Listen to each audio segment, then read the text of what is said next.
Shalom Bapak Ibu Saudara, kembali lagi berjumpa di live study sebab orang yang berhenti belajar, berhenti bertumbuh. Mari kita bersatu dalam doa. Bapa yang baik, kami mau belajar tentang The Untold Story dari penulis kitab Markus. Kiranya Tuhan yang memberkati pembelajaran kami. Dalam nama Tuhan Yesus kami berdoa, amin.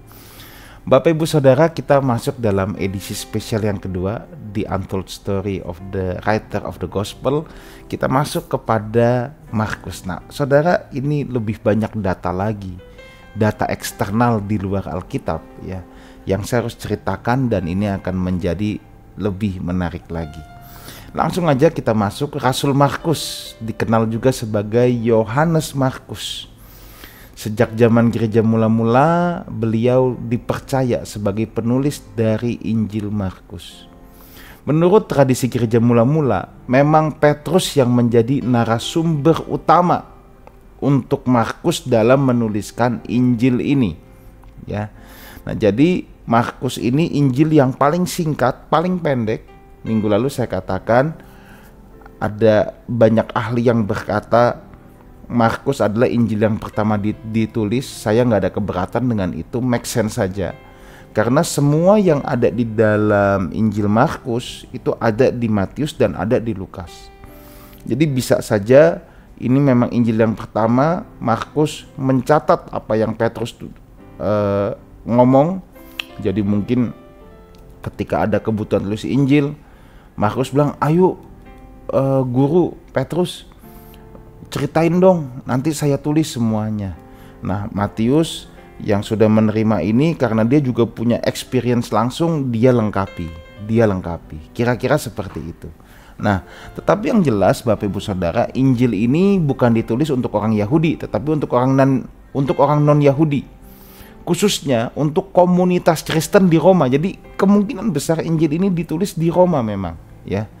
Di tahun 50-an. Kalau Injil Matius mungkin tahun 60-an, ini tahun 50-an kemungkinan. Saat itu di Roma sedang mengalami aniaya besar-besaran di zaman Kaisar Nero, ya.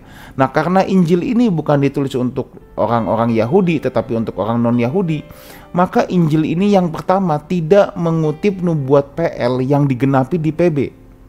Sebagaimana Matius secara konsisten yang minggu lalu saya katakan menuliskannya, demikianlah digenapi seperti yang difirmankan para nabi.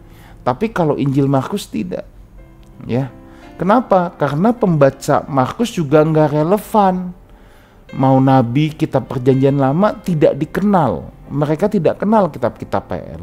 Sedangkan Matius kan kita udah ceritakan itu harus jadi jembatan antara PL dan PB.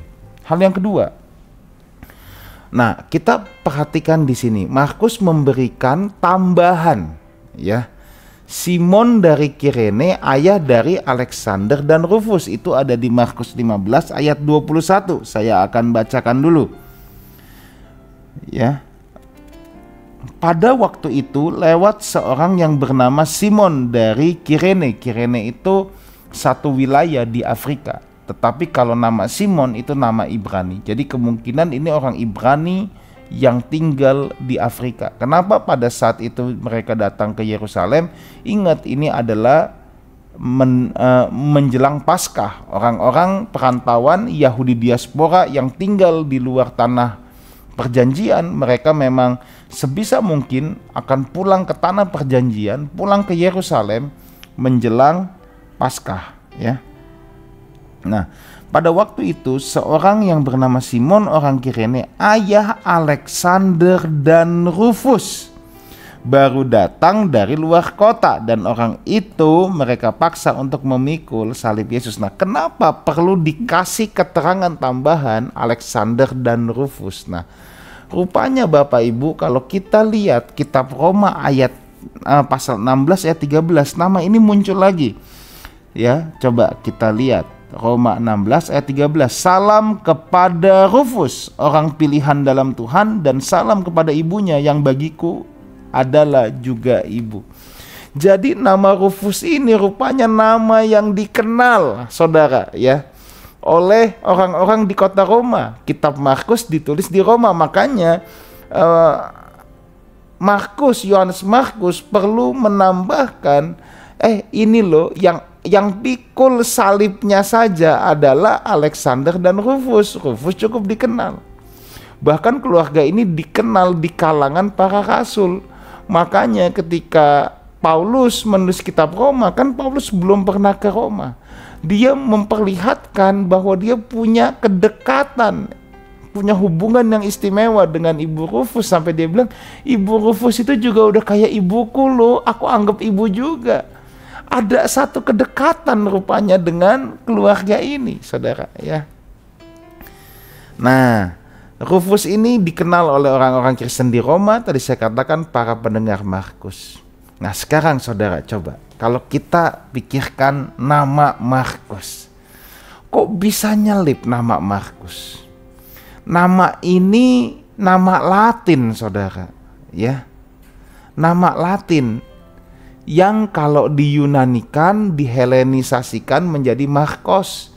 Dimana kenapa dia disebut juga Yohanes yang disebut Markus, itu saudara nanti cek sendiri. Kisah Rasul 12 ayat 12-13 itu adalah nama Ibrani Yohanan yang diyunanikan jadi Yohanes ya. Nah pada zaman itu kalau seseorang punya nama Latin saudara, ini pasti luar biasa. Saudara bayangkan di zaman perang kemerdekaan atau zaman awal tahun 1900-an, kalau di Jawa itu nama yang biasa misalnya Joko, Bambang, tiba-tiba ada orang yang namanya Richard. Nah, dengar dari namanya Richard, kita tahu dia ini bukan orang Jawa asli. Mana ada yang namanya Richard di awal tahun 1900-an? Kalau sampai ada, orang ini pasti pernah di luar, lalu pakai nama baru, namanya Richard ya. Atau dari orang Jawa yang tinggal di luar terus pulang ke Solo misalnya gitu ya. Tapi kalau orang Solo asli ya nggak mungkin namanya Richard. Nah kira-kira Markus juga seperti itu saudara. Jadi di zaman itu memang biasa sih untuk orang punya banyak nama, karena memang banyak bahasa yang dipakai. Saya udah katakan minggu lalu, sedikitnya aja bahasa sehari-hari Aram, bahasa untuk belajar di sinagog-sinagog bahasa Ibrani, bahasa lingua franca seperti Inggris zaman sekarang adalah bahasa Yunani, bahasa administrasi adalah bahasa Latin. Sedikitnya ada 4 bahasa. Jadi kalau orang punya beberapa nama itu nggak aneh. Petrus juga punya beberapa nama. Misalnya Petrus itu kan punya nama Simon, yaitu Simeon. Nah dalam bahasa Aram Simeon itu Keifa, berarti Kefas, kita tahu dalam Alkitab. Nah, Kefas ini kalau diterjemahin dalam bahasa Yunani jadi Petros atau Petrus. Nah, tapi Petrus nggak punya nama Latin. Kalau Markus punya. Jadi orang di zaman itu kalau sampai punya nama Latin, ini pasti dari golongan elit. Nah, Markus sendiri lahir di Kirene, Pentapolis, Afrika Utara, yang sekarang kira-kira adalah Libya. Berdasarkan catatan sejarah, ia adalah perintis gereja Koptik Ortodoks Alexandria, Mesir. Ya, jadi dia yang memulai pelayanan di Mesir. Ya, gereja Koptik Ortodoks mengenal Markus sebagai santo mereka atau orang kudus yang dipercaya Tuhan untuk memulai pelayanan di situ. Dalam Sinaksarion Koptik, ya, Sinaksarion itu adalah seperti buku cerita singkat, biografi singkat, ada tanggal kelahiran juga. Saya belum lengkap buku Sinaksarion, tapi saya sedang mengoleksinya, ya. Dalam Sinaksarion Koptik dituliskan ia adalah anak dari Maria. Nah, ini cocok saudara dengan apa? Dengan Kisah Rasul 12 kalau kita lihat sekarang ya. Kisah Rasul 12 ayat yang ke-12. Kisah Rasul 12 ayat yang ke-12. Saya bacakan sebentar.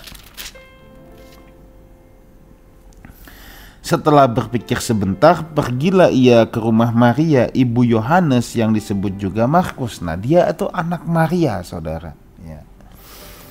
Dan ayahnya dalam Sinaksarion dikatakan bernama Aristoporus. Ini memang tidak ada dalam Alkitab. Tapi saya mempercayai fakta sejarah yang ditulis di Sinaksarion, karena itulah yang dipegang sejak zaman gereja itu berdiri. Itu kan satu tradisi lisan yang dituliskan menjadi tradisi tertulis. Loh, kok di Alkitab nggak ada? Nah, minggu lalu saya sudah katakan genre kitab ini bukan hal-hal detail, ceritain tentang Yesus, bukan tentang penulis. Dan ada atau tidak ada nama Aristoporus dalam Alkitab tidak mempengaruhi makna teologis yang terkandung di dalamnya. Nah, tetapi yang jelas Markus ini punya paman namanya Barnabas, itu ditulis dalam Kisah 4 ayat 36. Nah, mereka adalah keluarga Yahudi perantau di Yerusalem yang kaya dan terhormat. Kalau kita ingat, Barnabas punya sebidang tanah dijual, diletakkan di kaki para rasul untuk penginjilan, untuk pelayanan, untuk hidup bersama jemaat mula-mula. Keluarga ini memang dikenal sebagai keluarga kaya dan terhormat. Nah, rumah daripada Markus, Bapak Ibu Saudara, rumah daripada Maria yang kita baca tadi di Kisah Rasul 12, itu dikenal juga sebagai Aperum, ya, dalam bahasa Latin Cenaculum, yang kita kenal sebagai Senakel. Saudara, tempat ini tempat bersejarah. Kenapa? Yang pertama, perjamuan malam Tuhan Yesus diadakan di rumah ini. Yang kedua, tempat pemilihan Matias sebagai rasul menggantikan Yudas Iskariot juga ada di tempat ini. Yang ketiga, tempat yang sama juga yang digunakan murid-murid ketika menunggu peristiwa pencurahan Roh Kudus. Yang keempat, yang kita lihat di Kisah Rasul 12, rumah ini menjadi tempat, ya, menjadi tempat orang-orang Kristen jemaat mula-mula berkumpul, para rasul berkumpul. Saudara, makanya saya katakan Maria ini pasti berasal dari keluarga kaya terhormat. Bayangkan, loteng lantai 2 rumahnya aja bisa menampung 100 orang. Ya, itu dicatat dalam peristiwa Pentakosta. Lalu, orang kaya mana yang bisa punya rumah begitu besar di Yerusalem? Iya kan? Ini kan rumahnya di kota, saudara, bukannya di luar kota Yerusalem. Nah, jadi rumah inilah yang menjadi sinagog Kristen pertama. Ya, saudara, orang jemaat mula-mula itu, gereja itu ya disebut juga sinagog, tapi sinagog Kristen. Karena memang kekristenan pada awalnya itu memang menjadi bagian, dianggap satu aliran baru dari orang-orang Yahudi, dari kaum Yahudi, di mana pada saat itu sedikitnya menurut Flavius Josephus yang pertama ada orang-orang Saduki. Orang Saduki ini penguasa bait Allah. Orang Saduki yang mengelola semua uang persembahan, dia tidak tidak mempercayai kitab lain, hanya Taurat saja yang dia percaya. Golongan kedua, ada golongan Farisi. Ini golongan akar rumput, pengikutnya paling banyak. Kalau dengar Farisi, saya udah sering bilang jangan langsung asumsi negatif. Tuhan Yesus juga kalau secara golongan Farisi. Walaupun nanti dari Farisi ini muncul golongan Selot dan lain sebagainya, tetapi sedikitnya 3 besar. Saduki, Farisi, yang ketiga Eseni. Kalau Saduki hanya Taurat, Farisi penafsir Taurat, Eseni pelaku Taurat. Dia melihat semua bait Allah telah diselewengkan, orang-orang Farisi juga pada nggak benar. Akhirnya orang-orang Eseni yang julukannya adalah pelaku Taurat, ya, mereka tinggal di satu daerah Wadi El Qumran, ya, tinggal juga di daerah padang pasir, atau padang gurun, makanya Yohanes Pembaptis itu adalah anggota Eseni. Ada suara yang berseru-seru di padang gurun karena memang dia masuk dalam golongan Eseni. Nah, jadi Kristen itu dianggap satu golongan baru aja, saudara, kira-kira seperti itu, ya. Nah, jadi sinagog mereka pertama adalah rumah Maria. Tempat ibadah mereka itu juga sinagog, tapi sinagog Kristen. Nah, menurut Bapak Gereja Epifanius dari Salamis, ya, jadi kalau sinagog itu tempat ibadah orang Yahudi itu kan punya kiblat. Kiblatnya itu selalu menghadap ke Bait Allah. Tetapi ingat, tahun 70 Bait Allah dihancurkan oleh Jenderal Titus, maka kiblat diganti ke Golgota karena Bait Allah tidak ada lagi tempat Yesus disalib. Nanti kalau saudara pergi ke Israel mengunjungi Senakel, saudara akan melihat kiblat tersebut. Ya. Sekali lagi, mereka pasti keluarga kaya, punya rumah di kota Yerusalem. Yang kedua, kalau saudara lihat di Kisah Rasul 12, mereka juga punya hamba perempuan namanya Rode. Bayangkan, rumahnya di tengah kota, gede, punya hamba lagi. Ini keluarga elit yang dihormati, kaya tetapi cinta Tuhan. Makanya ya, Yesus itu tidak pernah benci orang kaya, ya. Tetapi Yesus berikan peringatan, sebab memang di mana hartamu berada, di situ hatimu berada. Maka Yesus perlu memberikan peringatan. Nah, sekarang pertanyaannya gini, apakah Markus adalah saksi mata? Ini yang menarik. Kalau saudara lihat ChatGPT, semua ChatGPT kalau saudara tanya, mereka akan bilang Markus bukan saksi mata Tuhan Yesus. Mereka tidak mengenali Markus sebagai saksi mata langsung dari Tuhan Yesus. Tetapi kalau kita melihat dalam tradisi apostolik, ini yang saya ingin katakan, dia pasti saksi mata. Bagaimana mungkin dia bukan saksi mata? Bahkan rumahnya saja dipakai untuk perjamuan terakhir. Hal yang kedua, Markus itu memberikan sandi asmo. Sandi itu password, asmo itu nama, ya. Dalam Markus 14 ayat 51-52, ya. Ini biasa menuliskan sandi asmo sebagai penulis. Nanti Lukas juga ada sandi asmonya, Yohanes juga ada. Nanti kita bahas saudara, ya. Nah, Lukas 14 ayat 51-52, seorang muda yang hanya memakai sehelai kain lenan untuk menutup badannya mengikuti dia, tetapi hendak menangkapnya. Tetapi ia melepaskan kain linan itu dan lari dengan telanjang. Nah saudara, siapa ini? Inilah Markus. Dia pasti saksi mata, saudara. Nah, anak muda di sini Meaniskos, laki-laki usia 24-50. Nah, yang jelas dia mati syahid di tahun 68. Seandainya dia dipanggil murid pada usia 24 tahun, maka kalau dia saat mengikut Yesus usia 24 tahun, karena Meaniskos itu 24-50, maka di usia 92 tahun lah dia menerima mahkota kemartiran. Tapi let's say kalau dia saat ngintip Yesus itu usia 30, ya berarti dia menerima mahkota kemartiran atau wafat di usia 98. Nah, telanjang itu gimnos. Nah, gimnos ini juga bukan telanjang bulat saudara, tetapi memakai baju biasa dan menaruh jubah lenan di atas bajunya, jubah luar dengan baju dalam. Nah, sekali lagi, hanya orang kaya pada saat itu yang gaya berpakaiannya seperti itu. Maka ia adalah saksi mata. Dia tuh sesegera mungkin mau melihat apa sih yang terjadi di Getsemani. Katanya Yesus Mesias. Bisa nggak nih Yesus meloloskan diri dari penangkapan tentara Romawi? Makanya dia pengen lihat saudara. Dia tahu Yesus saudara. Markus ini dikenali oleh Yesus. Nah sekarang yang paling seru tuh begini.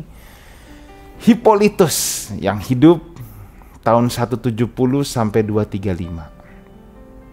Siapa Hippolytus? Hippolytus adalah murid dari Irenaeus. Siapa Irenaeus? Irenaeus adalah murid dari Polikarpus. Siapa Polikarpus? Polikarpus adalah murid dari Rasul Yohanes sendiri. Jadi Hippolytus adalah cicit murid dari Rasul Yohanes. Nah, minggu lalu saya katakan, ya, saya lebih mempercayai orang-orang yang punya rantai apostolik hidup sejaman daripada profesor-profesor sejarah, teolog-teolog modern yang muncul abad 19, abad 18, abad 17. Nah, Hippolytus memberikan kesaksian bahwa si murid dari Irenaeus yang adalah murid dari dari Polikarpus dan Yohanes, dalam bukunya On 70 Apostles, tentang ke-70 murid. Nah, bahwa kan kita tahu dalam Alkitab itu Yesus mengutus ke-70 murid, ya kan? Jadi ada 12 murid yang selalu bersama-sama Yesus. Di situ ada Matius, tetapi juga ada ke-70 rasul. Rasul itu kan utusan, artinya ada ke-70 rasul, ke-70 murid. Itu dicatat dalam Lukas 10 ayat 1. Nah, salah satunya adalah Markus.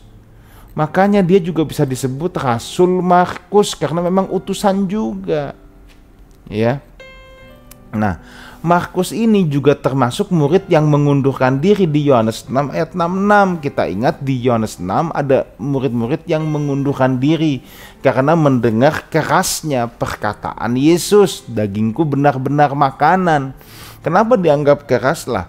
Mereka sedang menantikan Mesias. Mereka mencurigai Yesus adalah Mesias. Tetapi ini kok Mesiasnya mati dan menderita. Wah, ini mah gak cocok dengan harapan kita. Kalau gitu kita mundur aja. Kok bukan sang pembebas Israel, malah mau ditangkap dan mati. Nah, maka ketika Yesus di Getsemani, dia masih penasaran, dia pengen ngintip, saudara. Kira-kira begitu. Dia tuh mau buktikan ini Mesias ini bener gak? Nah, menurut sejarawan Eusebius, ya, setelah bebas dari tahanan Agripa, Petrus ke Antioquia. Di situ dia bertemu dengan Paulus. Di sana itu yang dicatat dalam Galatia 2 11-14, ya. Kemudian Petrus melanjutkan perjalanan ke Roma melalui Asia, yaitu mengunjungi jemaat-jemaat perantauan di Pontus, Galatia, Kapadokia, Asia Kecil, dan Bitinia. Markus menjadi penerjemah Petrus. Jadi Markus dibawa oleh Petrus. Awalnya Markus kan ikut Barnabas dan Paulus, tapi pisah kan. Kalau kita belajar Kisah Rasul 13, dia kurang kerasan. Paulus tuh sempat marah sama Markus. Tapi pada akhirnya di masa tuanya Paulus juga mengakui kok Markus itu orang yang sangat dia sayangi, sangat berguna bagi dia. Nah, tetapi singkat cerita, Markus ini dibawa kemana-mana oleh Petrus sebagai ya seperti asistennya, ya penerjemah Petrus. Petrus tiba di Roma di tahun kedua pemerintahan Claudius tahun 42 Masehi. Pelayanan di Roma sangat berhasil dan atas permintaan jemaat di sana, Markus menulis khotbah-khotbah Petrus yang akhirnya dikompilasi menjadi Injil Markus. Nah, hal ini juga disaksikan oleh Papias, murid langsung Rasul Yohanes, yang berkata Matius adalah penulis Injil langsung. Ya, Papias bilang Markus mengingat apa yang dikatakan Petrus karena ia sendiri tidak langsung mengikuti Yesus. Maksudnya dia kan bukan ke-12 rasul yang terus ikut Yesus setiap harinya, tidak. Tapi bukan berarti Markus tidak pernah menjadi murid Yesus. Dia memang bukan kelompok 12, tetapi kelompok 70. Injil ini ditulis kemungkinan sekitar tahun 50 sampai 60 Masehi. Jadi ketika dia di Roma, pelayanan Petrus luar biasa berhasil. Markus mengkompilasi khotbah-khotbahnya. Jadi apakah Markus saksi mata? Iya, dia saksi mata. Apakah dia pernah bertemu Yesus? Iya, dia pernah bertemu Yesus. Dan Markus adalah salah satu anggota ke-70 murid menurut kesaksian Hippolytus dalam bukunya On 70 Apostles. Kiranya Tuhan Yesus menyertai kita semua. Amin. Mari kita berdoa. Bapa dalam surga, biar Tuhan sendiri yang memeteraikan kebenaran firman-Mu. buat kami senantiasa setia mengiring Tuhan sampai pada akhirnya. Dalam nama Tuhan Yesus kami berdoa, amin. Sampai jumpa di live study yang akan datang, sebab orang yang berhenti belajar berhenti bertumbuh. Amin.